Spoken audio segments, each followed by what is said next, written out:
இதை பார்க்கும்போது நல்லவர் தாவீதை பற்றி சொல்லி இருக்கிறது. ஹalleluya ஹalleluya. சங்கீதம் 18 தலைப்பை பார்க்கும்போது ராகு தலைவனுக்கு ஒப்புவிக்கப்பட்ட சங்கீதம். கர்த்தருடைய தாசனாகி தாவீது இந்த பாட்டின் வார்த்தைகளை கர்த்தர் தன்னுடைய எல்லா சத்துருக்களின் கைக்கும் சவுலின் கைக்கு நீங்களாக்கி விடுவித்த நாளிலே பாடுவார்.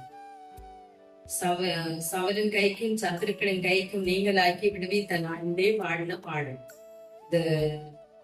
தாவீது மிகவும் நெருக்கப்பட்டு கொண்டே இருந்தார். சத்துருக்களினால் நெருக்கப்பட்டு கொண்டிருக்கும் போது ஒரு நாள் பார்க்கும்போது இவர் எங்கேதி வனாந்திரத்திலே ஆடுகளை விட்டு மேய்த்து கொண்டிருக்கிறார். சவுலும் கூட்டமும் பெலிஸ்தரை பின்தொடர்ந்து யுத்தம் பண்ண போக பெலிஸ்தரை துரத்தி கொண்டு போகிற வழியிலே சவுலுக்கு அறிவிக்கப்படுகிறது, தாவீது இங்கே எல்கேதி வனாந்திரத்திலே ஒளித்திருக்கிறார், இந்த ஆடுகளை விட்டு கொண்டிருக்கிறார் என்று கேள்விப்பட்ட உடனே சவுல் வந்து பெலிஸ்தரை பின்தொடர்கிற அனுபவத்தை விட்டு தாவீதை ஒடுக்கி நெருக்கி எங்க போனாலும் சத்துருக்கள் விடாம பின்தொடர்ந்து ஒரு இடத்துல தாவீது செல்கிறார். என்னை தொடர்புடைய அக்கிரமம் என்னை சூழ்ந்து கொள்ளும் தீங்கு நாட்களில் நான் அவளுக்கு பயப்பட வேண்டியது என்ன? எங்க போனாலும் தீங்கு, எங்க போனாலும் சத்துருக்கள் பின்தொடரல். ஆனால் தாவீதோ கர்த்தருக்கு பிரியமானதையே செய்து பிரியமானதையே சிந்தித்து கர்த்தருக்கு பிரியமா இருக்கிற ஒரு நல்ல இருதயம் உள்ள ஒரு மனுஷன். அப்போது சவுல் கூட்டம் எல்லாம் சேர்ந்து பெலிஸ்தரை பின்தொடர்ந்து போகும்போது தாவீது எல்கேதி வனாந்தரத்திலே ஆடுகளை விட்டு கொண்டிருக்கிறார் என்று கேட்டோன்னா சவுலுக்கு எண்ணம் மாறிட்டு பெலிஸ்தரை பின்தொடர்கிறதை விட்டு தாவீதை பின்தொடர்ந்து வருகிறார். இங்கே வரும்போது தாவீது ஒரு கெவிக்குள்ளே ஆடுகளை விட்டு கெவிக்குள்ளே மறைந்திருக்கிறார். ஹalleluya. அந்த இடத்திலே சவுல் வந்தபோது தாவீதை தீவிரமாய் தேடிக்கொண்டிருக்கிறார்கள் சவுலும் அவன் கூட்டமும். அப்போது கெபி அருகிலே வரும்போது கர்த்தர் சவுலுக்கு ஒரு வயத்து கலக்கத்தை கொடுக்கிறார். அவனுக்கு உடனே மலஜலாதிக்கு இருக்கணும் என்கிற ஒரு துடிப்பு. உடனே அது தாவீது ஒழித்திருக்கிற அந்த கெபிக்கு உள்ளேதான் போகிறான். அந்த இடத்திலே போய் ஒரு தாவீது ஒரு பக்கமா அந்த குகைக்குள்ள இருக்கிறாரு, இன்னொரு பக்கமா இப்ப மல ஜலாதிக்கு இருக்கும் போது தாவீது கண்டுட்டாரு. தாவீது கண்டு தாவீதின் கூட்டம் செல்லுது, என் தகப்பனே உங்களுடைய சத்துருக்களை என் கையில ஒப்பு கொடுப்பேன் கர்த்தர் உங்கள்கிட்ட சொன்னாரு. இந்த நாள் தான் உங்களுடைய சத்துருக்களை கையில ஒப்பு கொடுக்கிற நாள். அதனால நீரு அந்த சத்துரு வந்திருக்கு, அவரை கொன்று போட எங்களுக்கு அனுமதி தாங்கன்னு கேட்டோன்னு இவர் என்ன செய்யாருன்னா கர்த்தர் அபிஷேகம் பண்ணவர் மேல் கை போட நமக்கு அதிகாரம் இல்லை.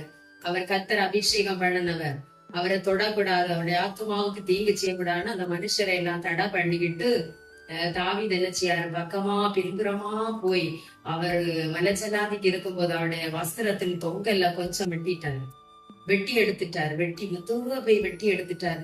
நம்ம இருக்க இடத்துல ஒரு ஆள் நடந்து வந்தா நமக்கு தெரியும், ஒரு சருவு விழுந்தா கூட நம்ம கண்டுருவோம்.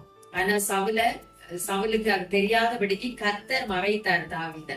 அங்க போய் தொங்கலை வெட்டி எடுத்துட்டு அந்த தூரம் வந்துட்டாரு. வந்து கொஞ்சம் தூரம் இங்க வந்த போது சவுல் இருந்துட்டு திரும்ப தாவீத தேடணும் என்கிற எண்ணம் அவருக்கு இல்ல. ஆனா வெளியே வரும்போது தாவீது கூப்பிடுகிறார், என்னால நின்றுட்டு கூப்பிடுறாரு, ராஜாவே தாவீத கொல்ல திரும்பி நீர் தொடர்ந்து வந்தீரே எங்க பாரம் ராஜாவே என் ஆண்டவனே கூப்பிடும் போது சவுல நின்னு பாக்குறாரு. நின்னு பார்த்தோன்னா தாவீது அந்த இடத்துல கூட அவரை கொல்லதான் சவுலு கூட்டமும் துரத்திட்டு வருது. அந்த இடத்துல கூட தாவீது சவுல் திரும்பி பார்த்த உடனே ஆண்டவனே ராஜாவாகி என் ஆண்டவனேன்னு கூப்பிட்டோன்னா திரும்பி பாக்குறாரு. பார்த்தோன்னா தரை மட்டும் குனிந்து அவரை வணங்கிட்டு சொல்லியாரு, இங்க பாரு நான் உமக்கு கொல்லாமல் துரோகமும் பண்ணுகிறவேன்னு அநேகர் உமட்ட சொல்லி தாராங்களே, அநேக மனுஷர் இருக்கிறாங்களே, அவங்களுக்கு பேச்செல்லாம் நீங்க ஏன் கேக்குறீங்க? நான் உமக்கு பொல்லாப்பு செய்கிறவன் அல்ல, நான் உமக்கு துரோகம் செய்கிறவன் அல்ல. இங்க பாரு இந்தியத்தான் உம்முடைய ஆத்துமாவை என் கையில ஒப்பு கொடுத்திருந்தோம். கர்த்தர் உண்மை என் சத்ருவாகி உண்மை என் கையில ஒப்பு கொடுத்திருந்தாரு, ஆனா நான் உண்மை கொன்று போடல.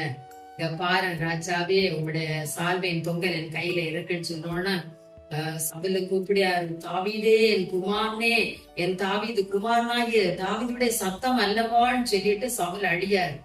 தாவீத கொல்ல வந்தவர் இவர்கள் சத்தத்தை கேட்டோன்னு அடியாரு. அழுதுட்டு இங்க தாவீது சொல்லியாரு, இங்க காட்டியாரு, வஸ்திரத்தின் தொங்கல பாரம் இன்றைக்கு கர்த்தர் உங்களுடைய ஆத்துமாவை என் கையில ஒப்பு கொடுத்தாரு. கர்த்தர் அபிஷேகம் பண்ணவரை கொன்று போடக்கூடாதுன்னு என்னோடு கூட இருந்த சிலர் மனுஷர் எழும்பி உங்க கொன்று போட கேட்டாங்க. நான் அதை தடை பண்ணிட்டேன். இந்த வார்த்தையை சொல்லி கர்த்தர் அபிஷேகம் பண்ண மனுஷரை நமக்கு கை போட நமக்கு அதிகாரம் இல்லை. கர்த்தர் அவரை சவுல ராஜாவா அபிஷேகம் பண்ணி வைக்கிறது. சாமுவேல் தீர்க்கதரிசியை கொண்டு ஜனத்துக்காக சவுல தெரிந்தெடுத்து அபிஷேகம் பண்ணினார். ஆகையினால் தாவீது சொல்லியாரு, நம்ம அவருக்கு மேல கை போட, அவரை கொஞ்சம் போட, அவருக்கு ஆத்துமாய படிவாங்க நமக்கு அதிகாரம் இல்லை. கர்த்தர் அதை செய்யல நமக்கு. ஆகையினால் அவரை கொண்டு போடக்கூடாதுன்னு தன்னோடு இருந்த வீரர்களை பார்த்து கட்டளையிட்டார்.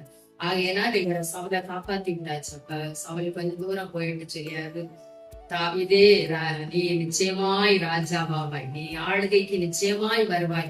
தாவீது ராஜாவா வரக்கூடாது. தாவீது ராஜாவா வந்தா சவுளுடைய குமாரனுக்கு ராஜாங்க பதவி கிடைக்காது என்கிறது தான் அவருக்கு விருப்பம். ஆனா யோனத்தான் பாவம், யோனத்தானோ தாவீதோடு கூட இணைக்கப்பட்டவன். ஸ்திரீகளின் சிநேகத்தை பார்க்கல யோனத்தானுடைய சிநேகம் தாவீது மேல் வைத்த சிநேகம் அவ்வளவு பயங்கரமா இருந்துன்னு சொல்லியிருக்கு.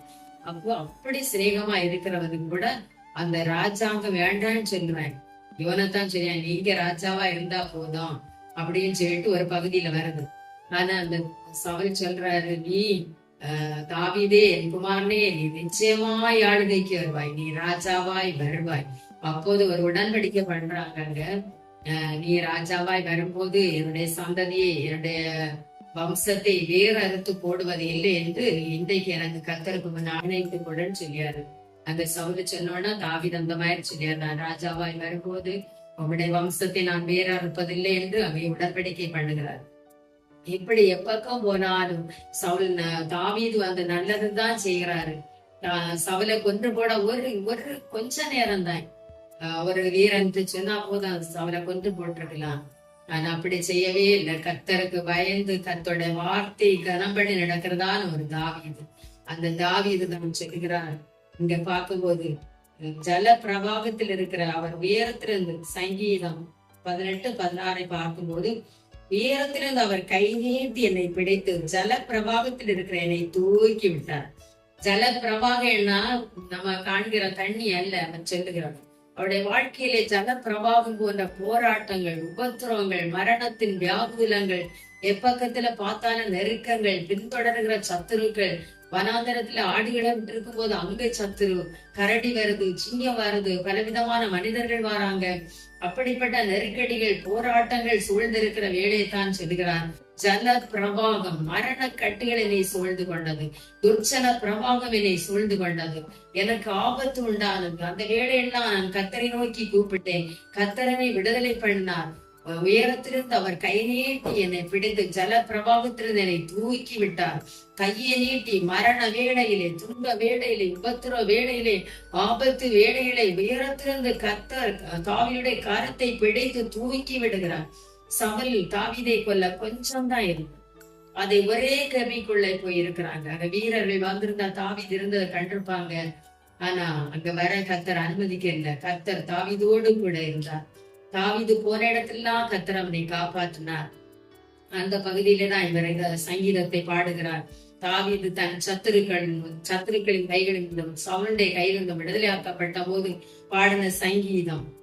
என் பலனாகி கர்த்தாவே உம்மில் அன்பு கூறுவேன். கர்த்தர் என் கன்மலையும் என் கோட்டையும் என் ரட்சகரும் என் தேவனும், நான் நம்பி இருக்கிற என் துருகமும் என் கேடகமும் என் ரட்சணிய கொம்பும் என் உயர்ந்த அடைக்கலமாயிருக்க. என் ரட்சணிய கொம்பும் என் உயர்ந்த அடைக்கிற, நான் நம்பி இருக்கிற என் துருகம், என் கேடகம், என் பலனாகி கர்த்தாவே நான் உம்மில் அன்பு கூறுவேன். அவருடைய இக்கட்டு வேளையெல்லாம் கர்த்தருடைய கரம் தாவீதோடு கூட இருந்து அவரை பாதுகாத்து தப்புவித்து நடத்துகிற ஒவ்வொரு நிமிடங்களும் அந்த தாவீது நினைத்து கர்த்தருக்கு நன்றியை செலுத்துகிறார். மரண கட்டுகள் என்னை சூழ்ந்து கொண்டது, மரண கட்டுகள் என்னை சுற்றி கொண்டது, துர்ச்சன பிரவாகம் என்னை பயப்படுத்தினது, பாதாள கட்டுகள் என்னை சூழ்ந்து கொண்டது, மரண கண்ணிகளின் மேல் விழுந்தது. மரண கண்ணிகள், அந்த வேளையில மரண கண்ணிதான் தாவீதுக்கு மேல விழுந்தா. கர்த்தர் அதை விலக்கி தாவீதை பாதுகாத்தபடினாலே அவர் இதை பாடுகிறார். மரண கண்ணிகளின் மேல் விழுந்தது. நான் என் பலனாகி கர்த்தரை நோக்கி கூப்பிட்டேன். அவர் தம்முடைய ஆலயத்திலிருந்து என் சத்தத்தை கேட்டார். எல்லா இக்கட்டுகளுக்கு என்னை நீங்களாக்கி விடுவித்தார். என் பலத்த சத்துருக்கும் 17வது வசனத்தை பார்க்கும்போது, என்னிலும் அதிக பலவான்களா இருந்த என் பலத்த சத்துருக்கும் என்னை பகைக்கிறவர்களுக்கும் என்னை விடுவித்தார். என்னிலும் அதிக பலவான்கள், ராஜாவாய் ஆளுகை செய்கிற சவுலின் கூட்டம் தாவீதை பார்க்கலும் அதிகமாய் இருக்கிறது. என்னிலும் பலத்த பலவான்கள் சத்துருக்கள் அவனுடைய பலத்த கைகளுக்கு என்னை விடுவித்தார். என்னிலும் அதிக பலவான்களாயிருந்த என் பலத்த சத்துருக்கும் என்னை பகைக்கிறவர்களுக்கும் என்னை விடுவித்தார். என் ஆபத்து நாளில் எனக்கு எதிரிட்டு வந்தார்கள், கர்த்தரோ எனக்கு ஆதரவாய் இருந்தார். அவர் விசாலமான இடத்திலே என்னை கொண்டு வந்து என் மேல் பிரியமாய் இருந்தபடியால் என்னை தப்புவித்தார். கர்த்தர் தாவீதின் மேல் பிரியமாய் இருந்தார். ஆகையினால் விசாலமான இடத்திலே அவரை கொண்டு வந்து அவரை தப்புவித்து அவருக்கு எதிராய் அவரை கொண்டு போட வந்த சவுலுடைய வாயினால் ஆசீர்வதிக்கத்தக்கதாய், தாவீதே, என் குமாரனாகிய தாவீதே, இது உன்னுடைய சத்தம் அல்லவா? நிச்சயமாய் நீ ஆளுகைக்கு வருவாய், நிச்சயமாய் நீ ராஜாவாய் வருவாய் என்று அங்கே எதிரியாய் கொல்ல புறப்பட்டு வந்த ஒரு எதிரியானவர் தாவீதை வாழ்த்தி ஆசீர்வதித்து ஆசீர்வாதம் கூறுகிறதை பார்க்கிறோம். தாவீது உண்மை உள்ளவராய் தேவனுக்கு பிரியமானதை இப்பொழுது செய்ய வேண்டும் என்று விரும்பினபடினால் தாவீதோடு கூட கர்த்தர் கூடவே இருந்தார். தாவீது போன இடத்தெல்லாம் கர்த்தர் அவரை காப்பாற்றினார். அவனமாய் நாமும் தாவீதை போல ஒவ்வொரு நாளும் ஒவ்வொரு நேரங்களும் நம்முடைய வாழ்க்கையில் உபத்திரவங்கள் வரும், பிரதிகூலங்கள் வரும், வெள்ளங்கள் வரும், ஜலப்பிரவாகம் வரும், நம்மை சூழ்ந்து கொள்ளத்தக்கதாய், நமக்கு விரோதமாய் எழுதி நம்முடைய பிராணனை அடித்து படத்தக்கதாய் ஒவ்வொரு பகுதிகளிலும் சத்துரு வரும்போது, திட்டமிட்டு வரும்போது நாம் கர்த்தருக்கு பிரியமானதை செய்து வருவோமானால், அவருக்கு உண்மை உள்ளவர்களா இருப்போமானால், வசனத்தின் நிமித்தம் நமக்கு பாடுகள் வரும், உபத்திரவங்கள் வரும், வசனத்தின் நிமித்தம் நமக்கு நெருக்கங்கள் வரும், சஞ்சலங்கள் வரும். வசனத்தை நாம் பற்றி கொண்டிருக்கும் போது, வார்த்தையின்படியே நடக்க வேண்டும் என்று நாம் தீர்மானிக்கும் போது அதை குலைத்து போடத்தக்கதாய் அந்த வார்த்தையின்படி நம்மை நடக்க கூடாதபடிக்கு பிரதிகூலங்களும் சத்துடைய வெள்ளங்களும் பலவிதமான காரியங்களும் வரும். அவை எல்லாவற்றிலும் தாவீது நின்று செயல்பட்டு தன் தேவனாகிய கர்த்தருக்குள் நம்மை திடப்படுத்தி கொண்டு ஜெயமெடுத்து ஆவிக்குரிய வாழ்க்கையை முன்னே நோக்கி ஓடுவோமானால், தாவீதோடு கூட இருந்த எல்லா சத்துருக்களுக்கு விலக்கி விடுவித்து பாதுகாத்து தப்புவித்து ஒரு நாள் ராஜாவாக ஆடுகளுக்கு பின்னாக நடந்த தாவீதை ராஜாவாக உயர்த்தினது போல எதிரியாய் கொல்ல வந்தவருடைய வாயிலிருந்து நீ நிச்சயமாய் ராஜாவாய் மாறுவாய் என்று சொல்லப்பட்ட ஆசீர்வாதம் கேட்கப்பட்டது போல நாம் தேவனுக்கு பிரியமாய் நடப்போமானால், தேவன் நம்மை ஒவ்வொரு நாளிலும் ஆசீர்வதித்து நம்மை விட்டு விலகாதபடி அவர் நம்மை கரம் பிடித்து நடத்துவார், நம்மை பரிசுத்தப்படுத்துவார், அவருடைய மகிமையான வருகைக்கு நம்மை ஆயத்தப்படுத்துவார். இந்த வசனத்தின்படி கர்த்தர் நம்மை ஆசீர்வதிப்பாராக.